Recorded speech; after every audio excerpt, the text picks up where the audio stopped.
বাবারে আমার মাওলার কালাম বড় সত্য। ওই কালামের একটা অংশ পড়লে, একটা বাবারে আয়াত পড়লে, একখানা হরফ পড়লে কমপক্ষে 10টা করে নাকি আল্লাহ তাআলা তোমার আমার আমল নামার মাঝে দান করিয়া দিবে। আর যদি রমজান মাসে খতম করতে পারো,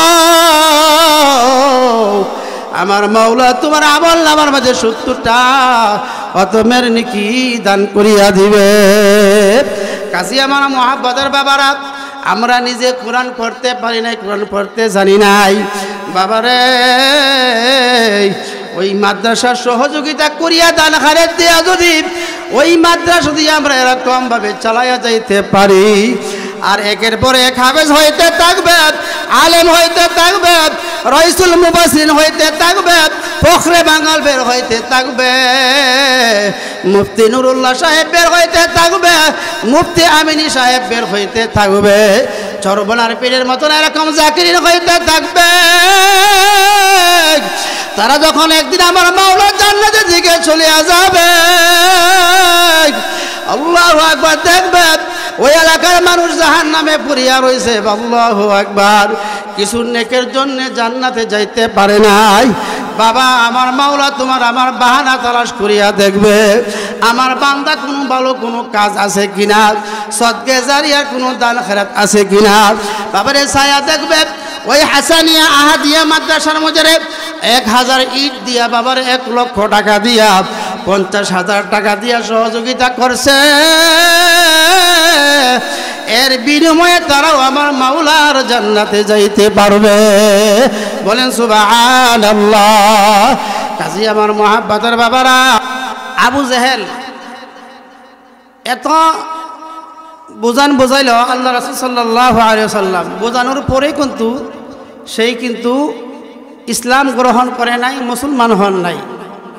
একদিন আল্লাহ নবী সাল্লাল্লাহু আলাইহি ওয়াসাল্লামের দরবারে গিয়া হাতের মধ্যে কিছু পাথর নিয়ে বলতেছে, হে আব্দুল্লাহ ফুলার মুহাম্মদ, বলো তো আমার হাতের মুষ্টির মধ্যে কি আছে, যদি তুমি বলতে পারো তাহলে আমি মুসলমান হয়ে যাব।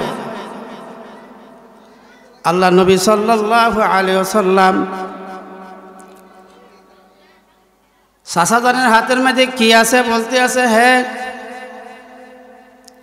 আমার চাচাজানের হাতের মধ্যে তোমরা কি আছো বলতে থাকো। এই আল্লাহ পাকের বান্দা বান্দিরা সঙ্গে সঙ্গে হাতরের মুষ্টি ছিল কিছু পাথরের কণা।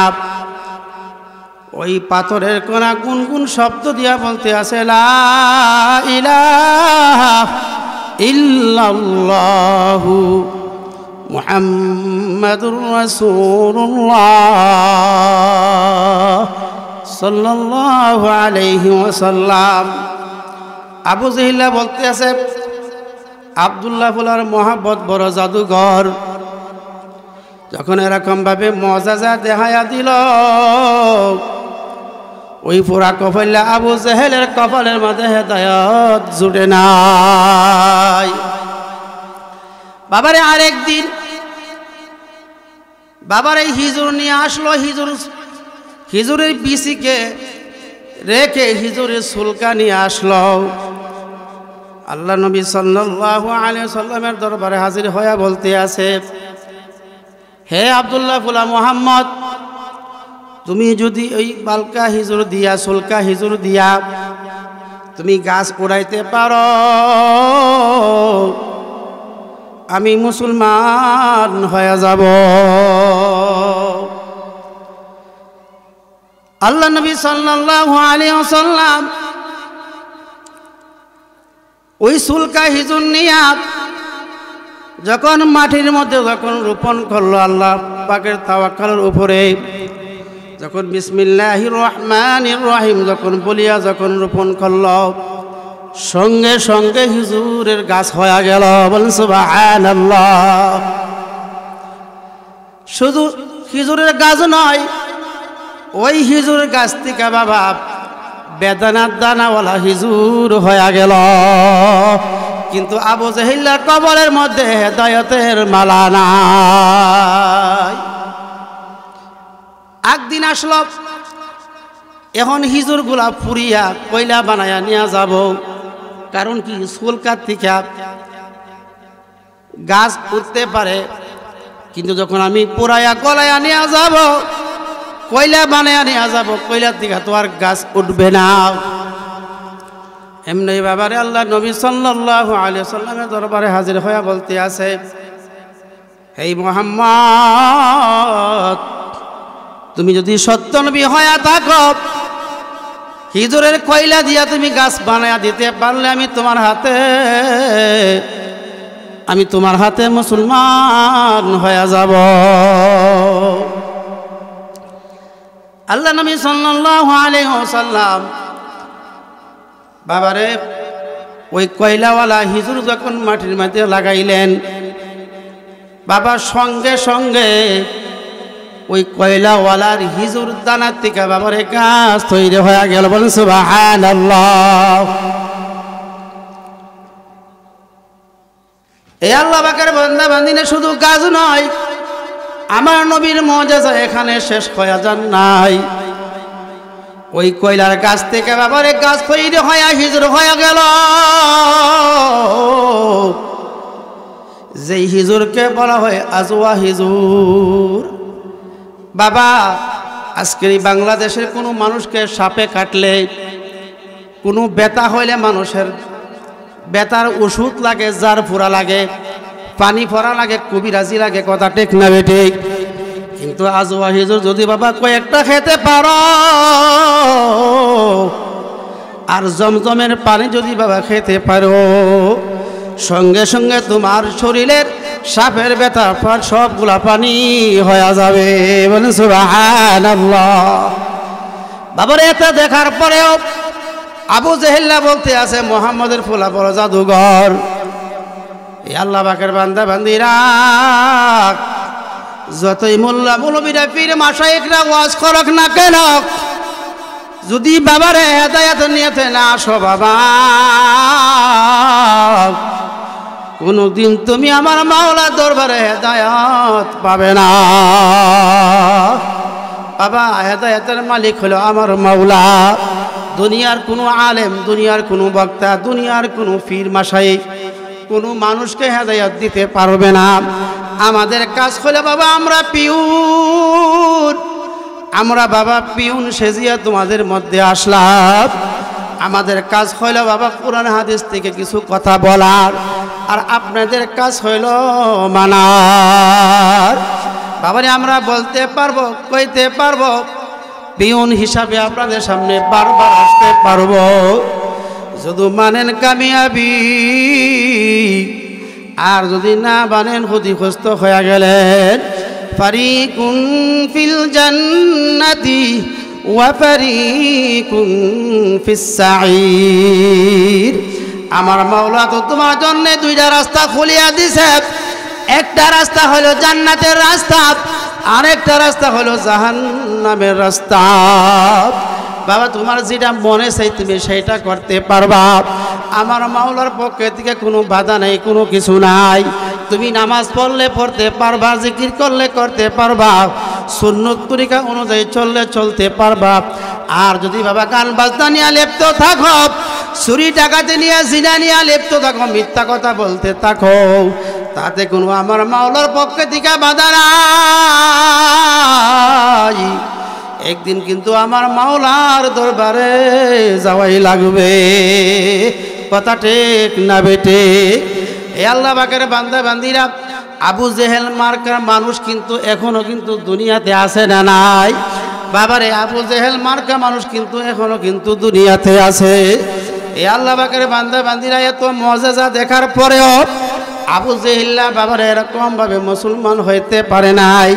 একদিন আবু জেহেল্লা বলতে আছে, মনে মনে ধারণা করতে আছে, জাদু শুধু জমিনে চলে, আকাশে বাতাসে জাদু চলে না।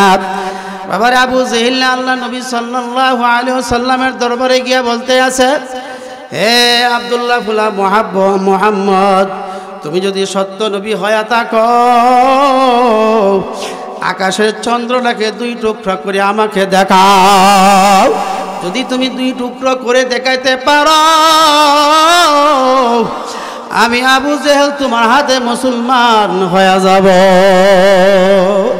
বাবারে আল্লাহ নবী সাল্লাল্লাহু আলাইহি ওয়াসাল্লাম আল্লাহ পাকের আল্লাহু আকবার আল্লাহ পাকের উপরে ভরসা দিয়া আঙ্গুল দিয়া যখন ইশারা দিল, হে চন্দ্র তুমি দুই টুকরা হয়ে যাও, যেই মাত্র আঙ্গুল লাগলো বাবারে আল্লাহ চন্দ্র এমন ভাবে থর থর থর থর করিয়া কাঁপতে লাগলো, বাবারে ঠোপ করিয়া পাঠিয়ে গেল, আবার আস্তে করিয়া জোড়া লাগিয়া গেল। কিন্তু আবু জেহেলের কবলে কিন্তু হেদায়াত জুড়ে নাই। তারপর আবু জেহেল বলতে আছে, আব্দুল্লাহর গোলাম মোহাম্মদ বড় জাদুঘর, সেই আকাশের মধ্যে সেই জাদু চলতে আছে। এ আল্লাহ পাকের বান্দা বান্দিরা, এত মুআজিজা দেখার পরে কিন্তু আবু জেহেল কিন্তু ঈমান আনতে পারে নাই। একদিন মনে মনে ধারণা করলো, দেখি আমার কোনো গোত্রের লোকেরকে, আমার কোনো বংশের লোকেরকে জিজ্ঞাসা করিয়া দেখি তারা এরকম কোনো চন্দ্রের কোনো নমুনা পাইছে কিনা। একদিন তার ভাইয়ের কাছে, তার জাতির ভাইয়ের কাছে বলতে আছে, ভাই ইমুক দিন কোনো আকাশে কোনো নমুনা তোমরা দেখতে পাইছো কিনা। আল্লাহ পাকের বান্দা বলে, ভাই ইমুক দিন অন্ধকারে রাত্রেবেলা দেখতে পাচ্ছি। বাবারে আল্লাহু আকবার, চন্দ্রটা আস্তে আস্তে তর তর তর তর করিয়া কাঁপতে কাঁপতে ওই চন্দ্রটা দুই টুকরো হয়ে গেল। যখন চন্দ্রটা দুই টুকরো হয়ে গেল, আমাদের মধ্যে এমন একটা ভয় আসিয়া গেছে যে মনে হয় কিয়ামত হয়ে যাবে, মনে হয় কোনো আল্লাহ পাকের পক্ষে থেকে কোনো আযাব গজব হয়ে যাবে। আবু জেহেল বলতে আছে, না না না, এইগুলা হলো আমার বাতিজা মুহাম্মদের আঙ্গুলের ইশারার দ্বারাতে ওই চন্দ্র দুই টুকরো হয়ে গেল। যখন বাবারে কাফের দলেরা হাজার হাজার কাফেররা ছিল, এই কথা শোনার সঙ্গে সঙ্গে বাবারে এক বাক্যে আমার মাওলার কালিমা পড়ে বলো, লা ইলাহা ইল্লাল্লাহু মুহাম্মাদুর রাসূলুল্লাহ সাল্লাল্লাহু আলাইহি ওয়াসাল্লাম। আজি আমার বাবারা সঙ্গে সঙ্গে হাজার হাজার কাফেরারা বাবারে মুসলমান হয়ে গেল, কিন্তু পুরা কপালে আবু জেহেল কিন্তু তার কপালে জুটে নাই। এই জন্য আমার মোহাব্বতের বাবারা, পর্দা নিশি মা বোনেরা, এই এলাকা বাইজনদেরকে আমি বলতে চাই, আজকের এই মাদ্রাসার ছাত্ররা, হাফেজের কোরআন ছাত্ররা বাবারে আজকে তারা পাগড়ি প্রদান নিবে, পাগড়ি প্রদান করা হবে। আজকে যদি আমরা ওই মাদ্রাসাতে আমরা একজন সদস্য হতে পারি, কালকে আমাদের ময়দানে ওই হাফেজদের সঙ্গে আলেমের সঙ্গে তোমার আমার হাসর হবে। কথা ঠিক না বেঠিক? বাবারে আমার মাওলার কালাম বড় সত্য কালাম। বাবারে আমার মাওলার কালামে বলতে আছে, যালিকাল কিতাবু লা রাইবা ফীহি। বাবারে সত্য কালাম যারা ধরবে, যারা পড়বে, তারও সত্যবাদী হয়ে যাবে, তারও সত্য হয়ে যাবে। কথা ঠিক না বেঠিক? বাবারে আমার মাওলার কালাম বড় সত্য। ওই কালামের একটা অংশ পড়লে, একটা বাবারে আয়াত পড়লে, একখানা হরফ পড়লে কমপক্ষে 10টা করে নাকি আল্লাহ তাআলা তোমার আমার আমল নামার মাঝে দান করিয়া দিবে। আর যদি রমজান মাসে খতম করতে পারো, আমার মাওলা তোমার আমল নামার মাঝে 70টা খতমের নাকি দান করিয়া দিবে। কাজী আমার মুহাব্বতের বাবারা, আমরা নিজে কোরআন পড়তে পারি নাই, কোরআন পড়তে জানি নাই। বাবারে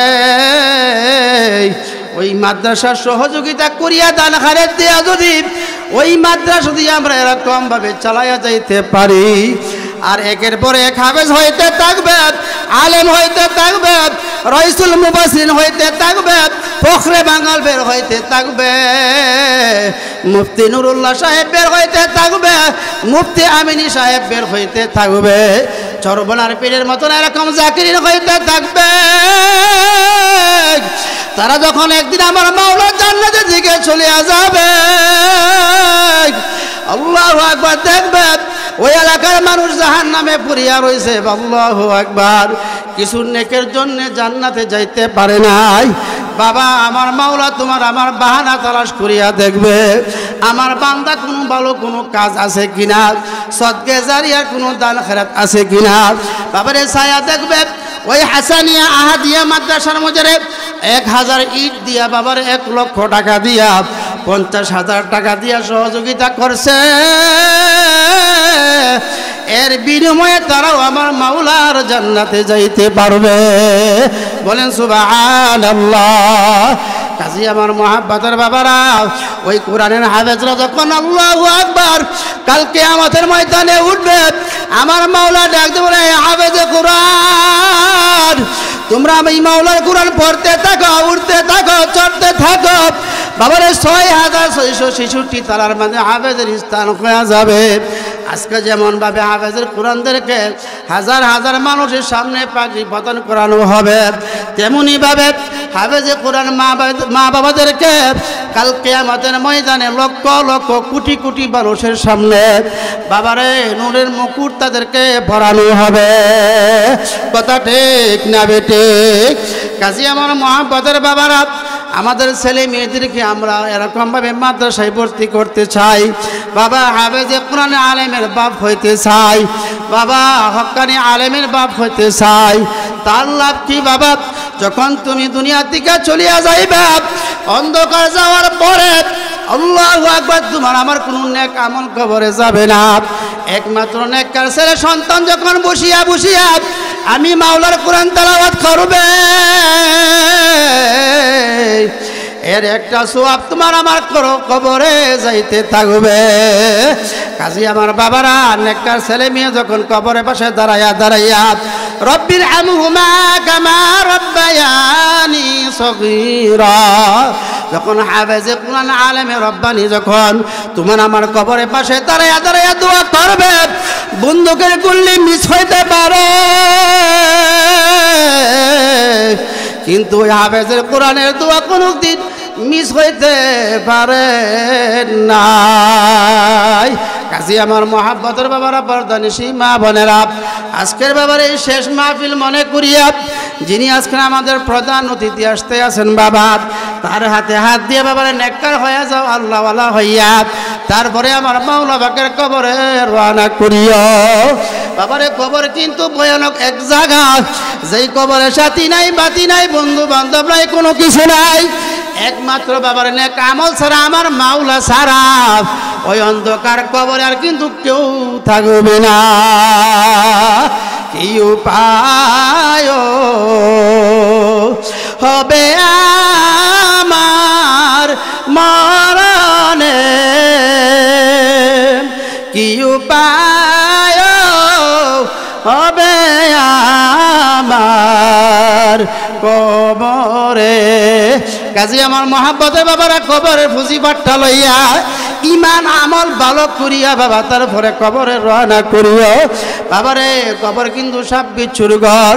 আল্লাহ নবী সাল্লাল্লাহু আলাইহি ওয়াসাল্লাম বলেন, আল কবরু রাউযাতুম মিন রিয়াজিল জান্নাহ আও উফরাতুম মিন উফারিন নার। বাবারে কোন নেককার আল্লাহ পাকের বান্দা বান্দির জন্য কবরটা একটা বেহেশতের বাগান হয়ে যাবে, আর কোন নাফরমান বান্দা বান্দির জন্য ওই কবরটা একটা জাহান্নামের গর্ত হয়ে যাবে। যেই গর্তর ভিতরে একটি নয়, দুটি নয়, 99টি সাপ থাকবে। ওই সাপ বাবারে তোমাকে আমাকে কিয়ামত পর্যন্ত কামড়াইতে থাকবে, ধ্বংস করতে থাকবে। ওই সাপের কামড় দুনিয়ার কোনো মানুষ সহ্য করতে পারবে না।